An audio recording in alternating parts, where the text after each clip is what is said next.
to come to dominate this discourse. We liberal Muslims and other liberals and secular people generally need to be owning this conversation, because frankly, Lawrence, there is room for this conversation within Islam and within Muslim communities. We must begin the conversation of reforming some of the traditional interpretations that exist in Islam about our approach to homosexuality. Tell us about that. What do you make of that part of this story? Well, it's no surprise to me, because I've grown up in this tradition. We have in the Quran Surah Shu'ara, that's chapter 26, verse 165, that talks about, to paraphrase it, do you prefer men from all the creation over the wives your Lord has created for you? You are people who have transgressed limits.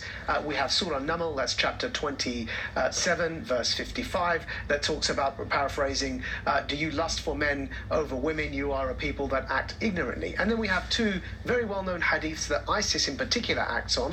One says, kill the one who does it and the one to whom it is done to, talking about the homosexual act. And another hadith or saying of the Prophet Muhammad that is ascribed to him at least, throw gays off the tallest building, which is something we know ISIS acts on.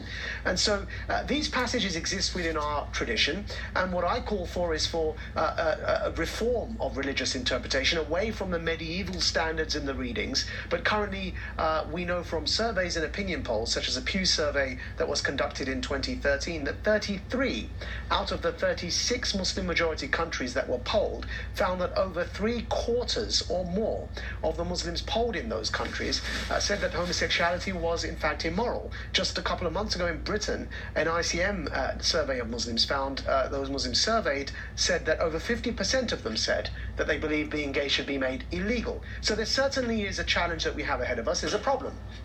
That problem is not only with Muslims and Islam. It exists through many religions throughout history. But right now, that's the challenge ahead of us, is the one within my own Muslim communities. And we have to speak up as secular liberal Muslims to initiate that process of reform, reinterpretation, call it what we like. But this process of renaissance, enlightenment, has to come from our communities, and we have to speak more openly about that.